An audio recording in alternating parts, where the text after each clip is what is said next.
ठीक है, मैं तुम्हें एक दिलचस्प और थोड़ी रहस्यमयी स्टोरी सुनाता हूँ। किसान और जमीन के भीतर की आत्मा। बहुत समय पहले की बात है। एक छोटे से गांव में रामलाल नाम का किसान रहता था। वह बेहद गरीब था, लेकिन मेहनती भी। दिन रात अपने खेत में काम करता ताकि परिवार का पेट भर सके। रामलाल के घर के आंगन में एक पुराना पीपल का पेड़ था। उसी पेड़ की जड़ के पास अक्सर अजीब सी आवाजें आती, जैसे कोई धीरे धीरे फुसफुसा रहा हो। रामलाल को डर तो लगता, लेकिन उसने कभी ध्यान नहीं दिया।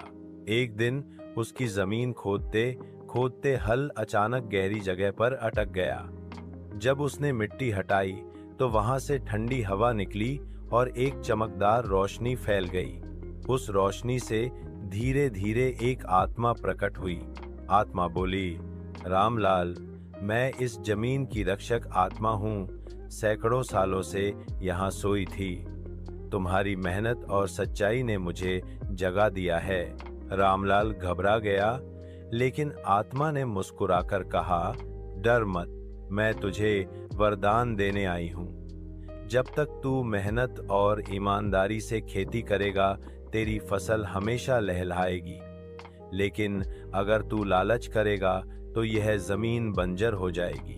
रामलाल ने वादा किया कि वह कभी लालच नहीं करेगा। इसके बाद उसके खेतों में इतनी उपज हुई कि गांव के लोग भी चकित रह गए।